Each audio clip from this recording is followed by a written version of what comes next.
This is the most beautiful Rengoku you can put on a shelf. And it might also be the hardest one to keep standing. Watch what happens when I let go.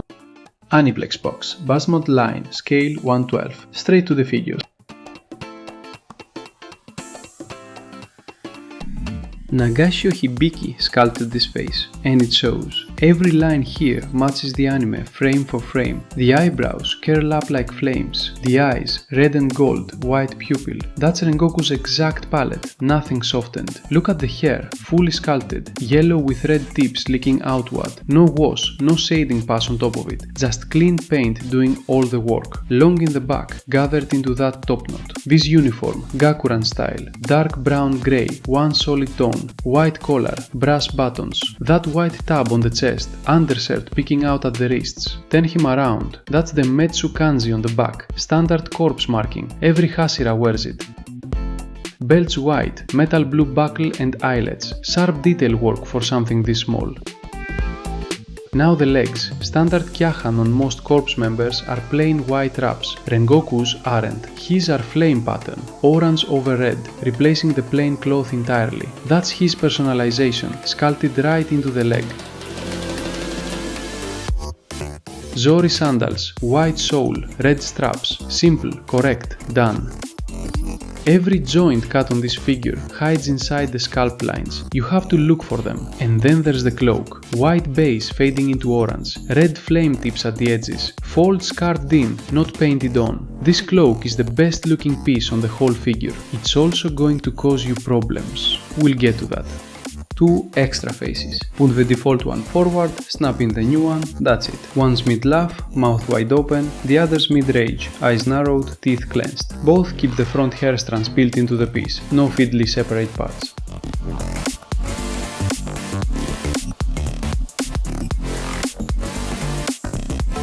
Hands, 4 pairs plus a spare right. Relaxed default, open palm, short grip, closed fist, and one bent palm just for resting on a planted hilt. Same rule everywhere on this figure. No wash, no shaving. Just clean paint carrying the whole reed.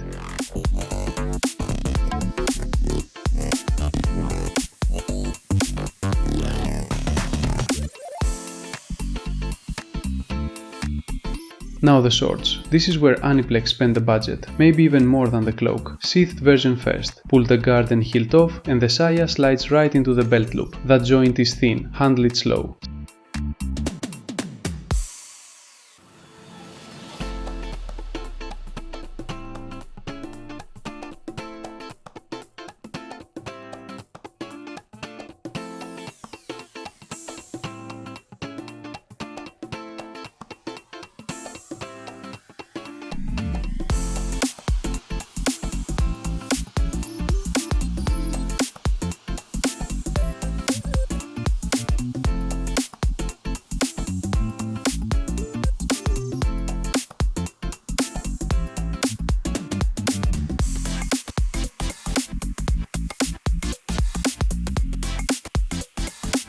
Saya's got a grey and white arrow pattern. The tsubas shaped like an orange-red flame, metallic finish. Even the kashira, the cap at the end of the grip, gets its own tiny detail, yellow over orange, metallic. But the unsheathed blade is the real showpiece. Same Fujigashira set at the guard and pommel. Then the blade itself, dark red steel fading into a lighter metallic red along the edge, styled like a hamon, like the temper line was licked by fire. Near the guard, the kanji reads Aki Mesatsu, destroy evil demons. That's Rengoku's own inscription, straight from the source material. This blade alone is worth a box. 2 more pieces, easy to overlook. Swap in kneeling legs. Rengoku on the ground, head bowed, the way every Hashira kneels before Ubuyashiki. And a hard plastic cushion, molded with the exact shape of those kneeling feet, built purely to keep that pose from tipping over.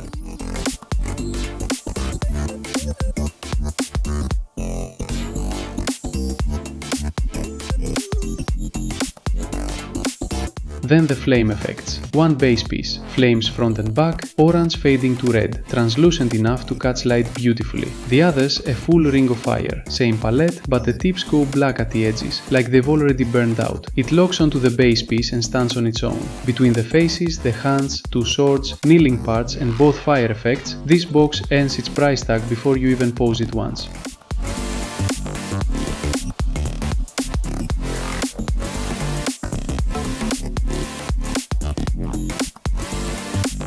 move the head. One right at the top of the neck, one at the base. The lower one amplifies whatever the upper one does. Tilt, rotation, side to side, all working together.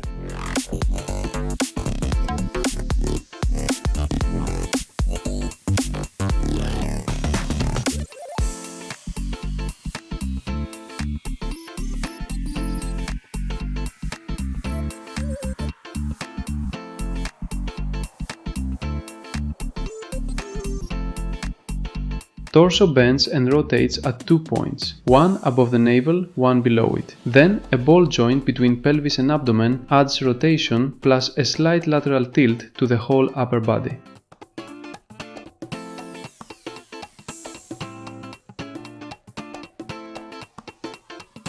No bicep swivel, but the shoulders make up for it. Double ball joint at each shoulder. Arm lifts straight overhead, no fighting the sculpt.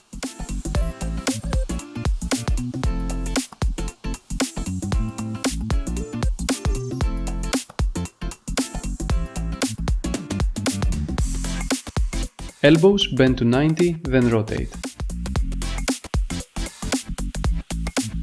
Hands rotate and bend up, down, sideways, just line up the joint axis with the palm. Here's the problem, the hip joint is loose. Poses don't hold on their own. You have to press the leg firmly into the socket so the groin fabric grips against the thigh. Handle this figure and legs pop out. Happened to me more than once. That groin area uses a softer plastic though, so once it's seated, the leg swings a full 90 forward and back. Thigh rotates independently in the hip. Leg opens almost 90 degrees wide.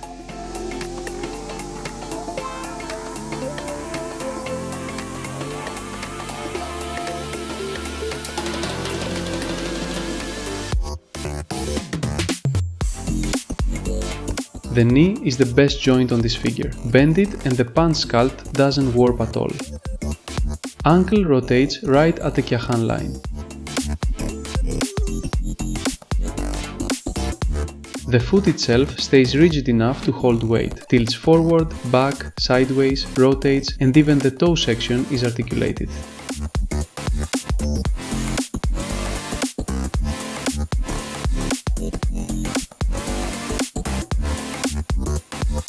Three points move the cloak, two side panels, one at the back. Each lifts and rotates independently, but it's heavy plastic and it's big. Balance the pose wrong and this thing goes down. Best knee, worst hip. That's the trade-off here. 14 centimeters. That's the official height. Scale 1/12. Stood him up against Kakashi from SH Figuarts, Shuten Doji from Sentinel, Leonardo from NECA's Last Ronin, and his own lineup mate, the Water Pillar. Same BUZZmod line. Sculpt style, proportions, physical presence. He holds his own against every single one, even Leonardo, and that's not even an anime figure. Only one that breaks the shelf, the Joy Toy Foot Soldier. That line runs 1/18 scale, so next to Rengoku it looks like a kid brother.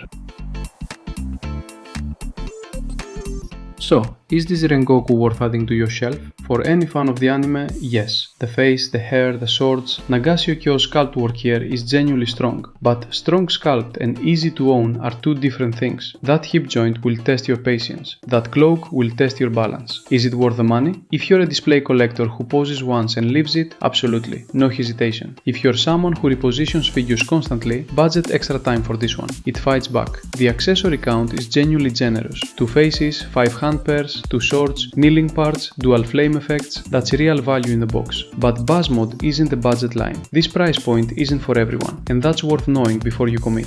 Beautiful and frustrating. That's this figure in one sentence. Which one wins for you? The sculpt or the struggle to pose it? Tell me in the comments. If you're into this line, subscribe. More BUZZmod reviews are coming.